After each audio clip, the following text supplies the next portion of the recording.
एक छोटे से गांव में हरिराम नाम का एक आदमी रहता था। उसकी एक छोटी सी मछली की दुकान थी। हर दिन गांव के लोग उसकी दुकान से ताजी मछलियां खरीदते और खुशी खुशी खाते। एक दिन गांव में एक नया व्यक्ति आया। वो रिटायर्ड पुलिस अफसर था। वो सीधा हरिराम की दुकान पर पहुंचा।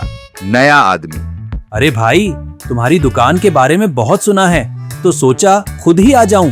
जरा एक ताजी मछली देना। हरिराम: अरे साहब, थोड़ा बहुत नाम है इस गांव में मेरा। दुकान भले ही छोटी है लेकिन दिल बहुत बड़ा है। नया आदमी: वाह भाई, बात तो तुम बहुत बढ़िया करते हो। अब से मैं यहीं से मछली लिया करूंगा। हरिराम ने उसे ताजी मछली दी। नया आदमी मछली लेकर घर गया। घर पहुंचकर अपनी पत्नी से बोला: अरे सुप्रिया, आज जरा इस मछली को फ्राई कर देना।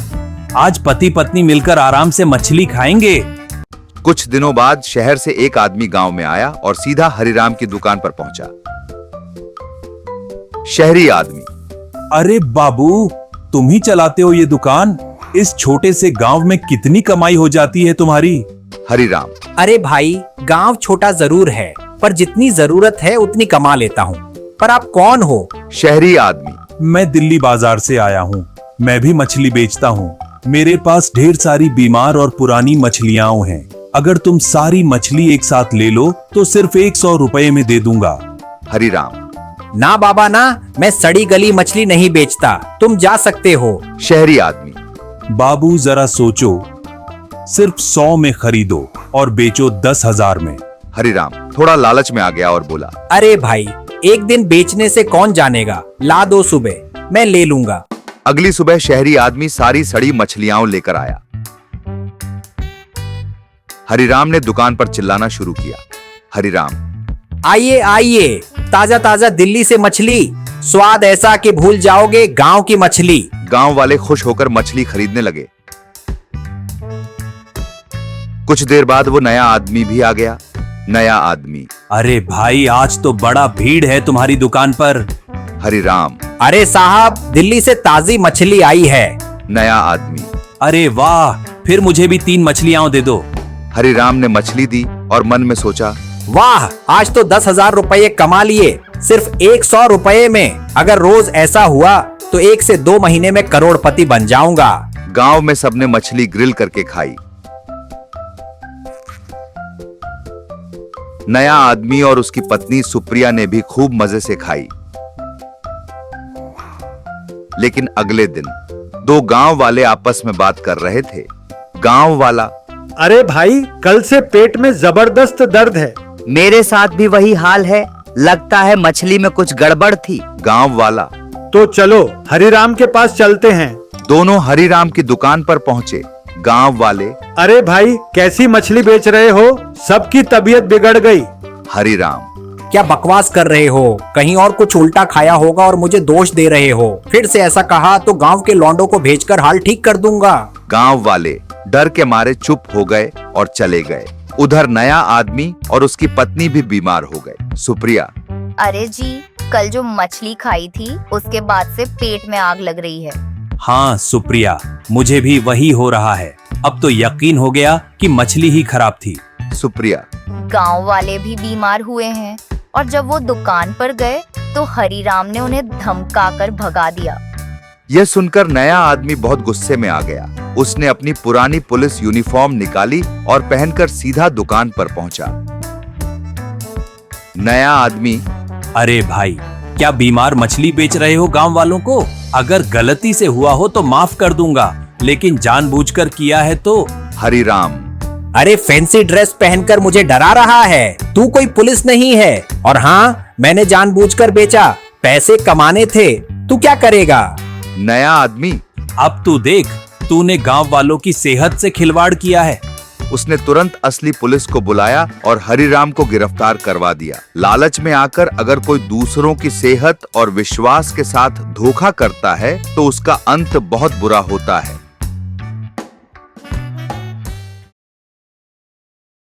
बिलासपुर गांव में हर साल गर्मी के मौसम में मेला होता था। वहां पर एक मुन्ना नाम का लड़का गोलगप्पा बेचता था और जोर जोर से आवाज लगाता, आओ बाबू, खाओ गोलगप्पे, तीखे खट्टे पानी में डूबा मजा। पूरे गांव में वही अकेला गोलगप्पे वाला था, इसलिए उसके धंधे में खूब मुनाफा हो रहा था। एक दिन एक शहरी ग्राहक आया। उसने कहा, अरे भैया, थोड़ा मीठा डालिए, थोड़ा नमक भी, जैसे शहर में खाते हैं ना वैसा टेस्ट चाहिए। मुन्ना, क्या मीठा नमक? ये गांव है बाबू, यहाँ मेरे स्टाइल के गोलगप्पे मिलते हैं। नहीं पसंद तो शहर चले जाओ। ग्राहक, मुझे पता है आप ऐसे बोल रहे हो क्योंकि यहाँ कोई दूसरा गोलगप्पे वाला है ही नहीं। और वह गुस्से में चला गया। कुछ दिन बाद एक नया लड़का साइकिल पर आया। उसके पास भी गोलगप्पे थे और वो गली गली चिल्ला रहा था, आओ बाबू, शहर से आया हूँ, शहर जैसा गोलगप्पा अब गांव में खाओ। मुन्ना ने उसे देखा और सीधा उससे भिड़ गया। मुन्ना, अरे भाई तुम कौन हो? लगते नहीं हो गांव के। नया लड़का, तू होता कौन है पूछने वाला? अपने काम से काम रख। मुन्ना, अरे तेवर दिखा रहा है, रोज अगर यहाँ आया ना तो लोकल डॉन से कहकर हाथ पैर तोड़वा दूंगा। नया लड़का, जा जा, मेरे पास भी डॉन है, जो उखाड़ सके उखाड़ ले। मुन्ना खुद से बड़बड़ाने लगा, अगर ये यहाँ रहा तो मेरा धंधा चौपट हो जाएगा, कुछ करना पड़ेगा। मुन्ना सीधा पहुंचा गांव के लोकल गुंडे रॉकी डॉन के अड्डे पर। मुन्ना, डॉन भैया, एक लड़का है जो मेरा धंधा छीन रहा है, उसके हाथ पैर तोड़वा दो। रॉकी, काम हो जाएगा लेकिन दाम लगेगा, 3 पेटी। मुन्ना, ठीक है डॉन भैया, मैं 4 पेटी दूंगा। वापस जाते हुए मुन्ना बड़बड़ा रहा था, 4 पेटी मतलब 4000 रुपए, कोई बड़ी बात नहीं, 1 हफ्ते में कमा लूंगा। अगले दिन रॉकी डॉन अपने आदमी लेकर आया और शहरी लड़के को पीट कर भगा दिया। गांव में फिर से मुन्ना का एक चित्र राज हो गया। मुन्ना खुश होकर डॉन से मिलने गया।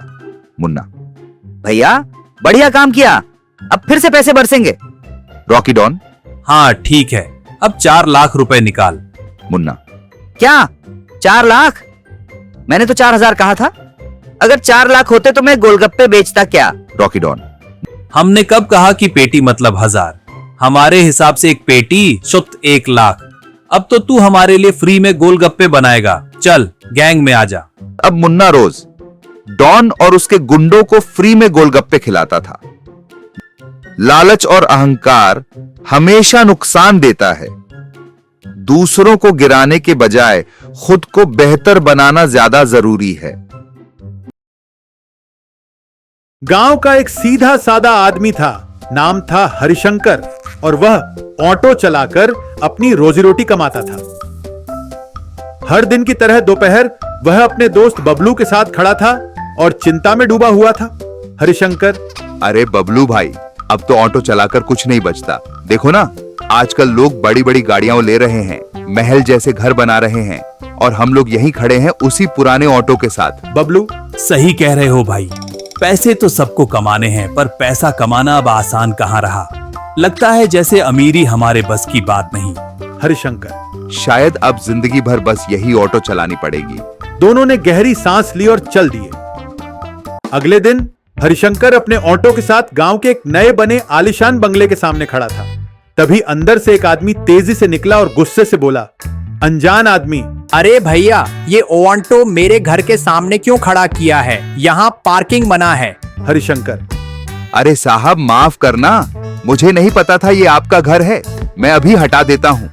वैसे साहब आप करते क्या हो? अनजान आदमी, मैं शेयर मार्केट में काम करता हूँ, लोगों का पैसा निवेश करता हूँ और उसका डबल करवा देता हूँ। हरिशंकर, अरे बाप रे, ऐसा भी कोई काम है? पैसा डबल? मैं भी करना चाहता हूँ ये काम।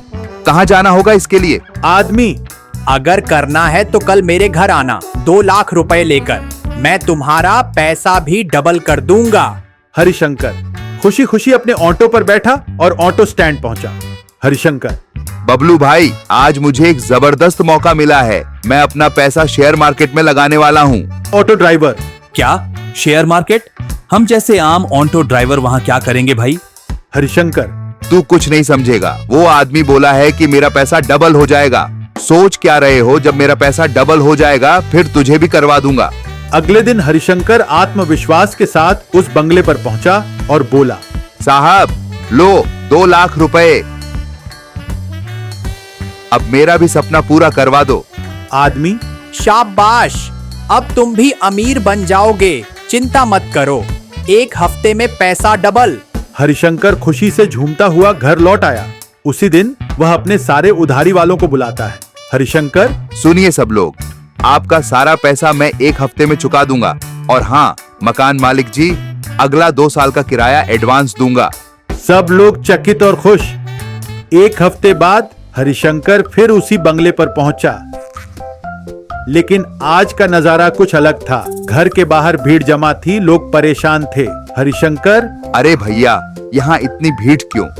तुम लोग भी शेयर मार्केट वाले हो क्या? भीड़ में से एक आदमी, हाँ भाई, हम सब ने उस आदमी को पैसा दिया था। हमने तो 10-10 लाख, किसी ने तो 30 लाख तक दे दिया, पर वो आदमी घर बेचकर भाग गया है।